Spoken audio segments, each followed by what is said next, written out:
नमस्कार मित्रों, आप देख रहे हैं वायरल वॉल्ट।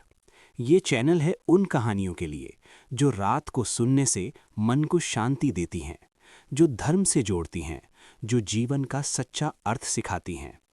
आज की ये कथा हिंदू रीति रिवाज, कर्म योग, भक्ति और आत्मज्ञान पर आधारित है। इस कहानी को अंत तक जरूर सुनिए, क्योंकि अंत में छिपा है आपके जीवन का उत्तर। बहुत प्राचीन समय की बात है, जब भारतवर्ष की भूमि केवल भूभाग नहीं बल्कि तप और साधना की जीवंत मूर्ति हुआ करती थी।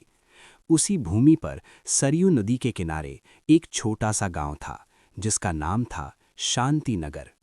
इस गांव की खास बात ये थी कि यहाँ दिन की शुरुआत मंत्रों से और रात का अंत आत्मचिंतन से होता था। गांव के लोग मानते थे कि रात केवल सोने के लिए नहीं बल्कि स्वयं को जानने के लिए होती है। उसी गांव में एक युवक रहता था जिसका नाम था देवांश। देवांश साधारण परिवार से था। पिता किसान थे, माता धार्मिक संस्कारों से भरी महिला। देवांश बचपन से ही हर रीति रिवाज का पालन करता। सुबह स्नान, सूर्य को अर्घ्य, माता पिता के चरण स्पर्श और फिर कर्म में लग जाना। लेकिन जैसे जैसे वो बड़ा हुआ, उसके मन में प्रश्न उठने लगे कि यदि सब कुछ पूर्व जन्म के कर्मों से तय है तो हमारा प्रयत्न क्या अर्थ रखता है। ये प्रश्न उसे भीतर से कचोटता रहता। एक रात अमावस्या थी, चारों ओर गहरी शांति थी। देवांश घर की छत पर बैठा आकाश को देख रहा था। तभी उसे अपनी दादी की बात याद आई, जो कहा करती थीं, बेटा, रात में ईश्वर सबसे पास होता है, क्योंकि उस समय मन शांत होता है। देवांश ने आंखें बंद की और पहली बार मन से प्रार्थना की, हे प्रभु, मुझे जीवन का सत्य दिखाओ। उसी रात उसने स्वप्न देखा कि वो एक घने जंगल में भटक रहा है। चारों ओर अंधकार है। तभी दूर से एक दीपक की लौ दिखाई देती है। वो उस ओर बढ़ता है और एक वृद्ध साधु को देखता है। साधु कहते हैं, वत्स, ये जंगल संसार है और ये दीपक धर्म है। यदि धर्म का प्रकाश साथ हो तो अंधकार भी मार्ग बन जाता है। देवांश की आंख खुल गई। उसका मन स्थिर था। अगले दिन से उसने अपने जीवन में छोटे छोटे परिवर्तन शुरू किए। वो क्रोध से पहले मौन साधता। वो लालच से पहले संतोष को याद करता। वो पूजा को दिखावा नहीं बल्कि कर्तव्य समझने लगा। समय बीतता गया। गांव में अकाल पड़ा। लोग हताश हो गए। देवांश ने अपने अन्न के भंडार खोल दिए, बिना किसी भेदभाव के। माता ने कहा, बेटा, भविष्य का क्या होगा। देवांश मुस्कुराया और बोला, माँ, जिसने दिया है वही संभालेगा। ये सुनकर माता की आंखों में आंसू आ गए। कुछ ही समय बाद अप्रत्याशित वर्षा हुई। फसल लहलहा उठी।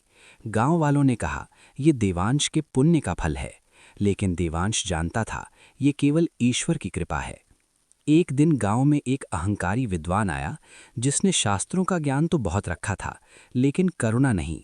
उसने लोगों से कहा, जो पूजा नहीं करता वो अधर्मी है।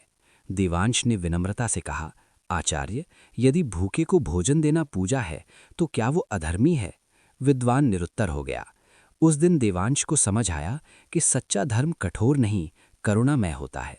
वर्षों बाद देवांश के माता पिता वृद्ध हो गए। सेवा ही उसका धर्म बन गई। वो रात को सोने से पहले उनके चरण दबाता और मन ही मन कहता, हे प्रभु, यदि मेरा कोई पुण्य हो तो इन्हें स्वस्थ रखना। माता पिता ने कहा, बेटा, तू हमें नहीं, ईश्वर को प्रसन्न कर रहा है। एक रात देवांश ने वही दीपक का स्वप्न फिर देखा। साधु बोले, वत्स, अब तू समझ चुका है कि जीवन का सार क्या है। कर्म कर प्रेम से और परिणाम छोड़ दे ईश्वर पर। सुबह गांव में ये खबर फैली कि देवांश ध्यान में लीन होकर शांत हो गया। लोग रोए, लेकिन गांव में एक अजीब शांति फैल गई, मानो कोई दीपक हर घर में जल उठा हो। आज भी शांति नगर में ये परंपरा है कि रात को सोने से पहले लोग कहते हैं, कर्म हमारा धर्म है और शांति हमारा फल है। मित्रों, अगर ये कहानी आपके मन को शांति दे, अगर इस कथा ने आपको कुछ सिखाया हो, तो वीडियो को लाइक ज़रूर करें, अपने विचार कमेंट में लिखें और ऐसी ही आध्यात्मिक, प्रेरणादायक और जीवन बदलने वाली कहानियों के लिए वायरल वॉल्ट चैनल को सब्सक्राइब करना न भूलें, क्योंकि यहाँ कहानियाँ नहीं, संस्कार मिलते हैं।